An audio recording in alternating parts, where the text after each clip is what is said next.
बोलो सुहागले माता की जय। अवसान संकटा देवी की सुहागिन है ना, विधि अवसान देवी की तरह इसमें 4 सुहागिन है। में कन्या को निमंत्रण देते हैं, चना गुड़ नहीं रखते, सवाया रुपया मिठाई ही सूरत में रखते हैं। कथा, एक परिवार में जेठानी देवरानी रहती थी। जेठानी के बच्चे नहीं होते थे, वह इसी बात से दुखी रहती थी। वह किसी के यहाँ संकटा की सुहागिनों के निमंत्रण में गई थी। उसने वहाँ पूजा की समाप्ति पर विधि विधान पूछा। उसे पूछने पर बताया कि जब कोई विशेष कष्ट में रहता है या अचानक किसी विपत्ति में फंस जाते हैं तो उस समय संकटा देवी की याद करने मात्र से ही कष्ट से मुक्ति पा लेते हैं। फिर बाद में संकटा देवी के नाम से 4 सुहागिन में कन्या को निमंत्रण कर संकटा देवी की विधि विधान से पूजा कर उन्हें खिलाते हैं। सवैया का मीठा गोदी देते हैं। उसी का व्रत भोग संकटा देवी को लगाते हैं। जो व्रती पूजा करने वाला उसे बुलाती हुआ 4 सुहागिन एवं एक कन्या के हाथ में थोड़ा सा मिठाई अपनी झोली आंचल में सबसे लेती है।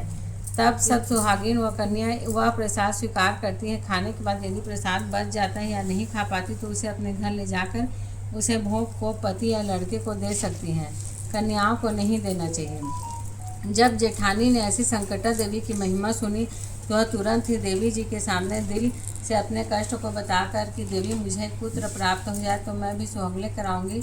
सच्चे दिल से कहने पर देवी ने प्रसन्न होकर तुरंत वरदान दिया। उसी महीने में उसके गर्भ में माँ का प्रताप से पुत्र प्रवेशता हुई और 9 महीने बाद एक सुंदर पुत्र प्राप्त हुआ। पुत्र प्राप्त कर वह बहुत खुश हुई। उसने अपने पति से कहा कि मुझे संकटा देवी ने पुत्र दिया है, मैंने सुहागिन का संकल्प किया था उनको खिलाना है। पति ने कहा अभी बहुत हित है, पस्ती होने पर सुहागले करा देना। पस्ती आई फिर कहा मुंडन छेदन जनेऊ ब्याह में करा देना। इस प्रकार टलते टलते जब लड़के की शादी होने को चली तब तक सुहागले करना भूल गई। अब जैसे ही बाराती शादी करके लौट रहे थे अचानक लड़के को प्यास लगी और पानी पीने कुएं के पास गया। पानी निकालने के लिए कुएं में बाल्टी डाली तो देवी ने अपने पास खींच लिया। लोप हो गया। बहुत खोजने पर भी वह नहीं मिला। तब सब बाराती बिना दूल्हे के घर लौट आए और आकर दूल्हे की माँ को दूल्हे के कुएं में गिरने का समाचार सुनाया। तब माँ को अचानक याद आया कि हमने सुहागले बोली थी अभी तक नहीं करा सकी, मैं भूल गई। मैं देवी की क्षमा मांगती हूँ, माफ़ करना। ऐसा कहकर सोमवार का दिन था। 4 सुहागिनी एक कन्या को बुलाकर संकटा देवी का विधि विधान के साथ सुहागिनों की चूड़ी बिंदी पान सब ने सुहाग लिया। उसी समय लड़के की आवाज़ कुएं से आई। राहगीर के पास आकर देखा और उसे निकाला। तब वह घर आया और सब कहानी का सुनाई। संकटा माता ने जैसे उनके कष्ट हरण किया वैसे ही सब का हरती है। बोलो जोर से संकटा महारानी की जय। अवसान देवी का वास्तव में अवसान देवी का सीधा अर्थ है कि जो देवी इस धरती पर अवतरित हो गई है उन्हीं का गुणगान अभी कलयुग में हम अवसान देवी के नाम से याद रूप में करते हैं। सतयुग की इन देवियों का कर्तव्य है कि गुण है, इसी कारण हम कलयुग में दुख आसन लास्ट हम देवल पढ़िया सुमित पब्लिकेशन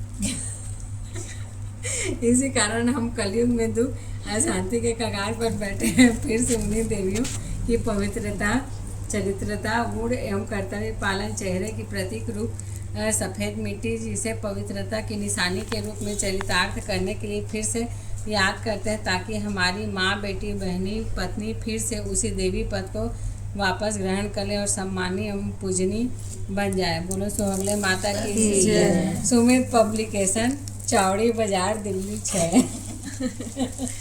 आरती नहीं कर लेती नहीं है तो आरती किताब रे। बोलिए सुहागले मैया की जय। देवी जी की आरती रुक ना दे, मैं निकाल देती। अब आरती कौन गा भाई, हमार तो राग वाग बने आरती मोर बेटी गा दे। कौन सा आरती गाए? सदा सभी सुखी रहे वाले को पहले गा दो। नहीं बोला आखिरी सुनो तो उसको लेकिन थोड़ा फास्ट आरती गाया। बाद गाते सुखी रहो तो। इधर ये का लगाते कत्ता बड़े लगाते देवी की आरती लगान देना वो अपन श्रद्धा से मुड़ी ढाक ढाक के लगाते सबके। ये उसका कैसे छोटा से लगाई है? ले मेरा लेना गिरती। आपने मौसी का कैसे छोटा सा लगाई है? फैशन बिगड़ जाए। बड़ा लगा अच्छा सा।